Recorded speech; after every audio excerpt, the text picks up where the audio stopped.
तू अशीच येणार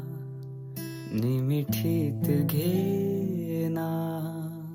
जग धुंद धुंद नको पाशबंध कुठलाच आता दे हातात हात जरी दूर वाट भीती नाही आज तुझी सांग साथ असताना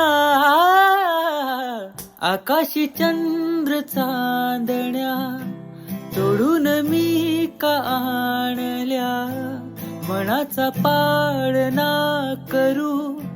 बांधून घे जरा झुला डोळ्यात तूच साजणी सुखाचा स्पर्श तो नवा तुझ्या विना उरेनार्थ जी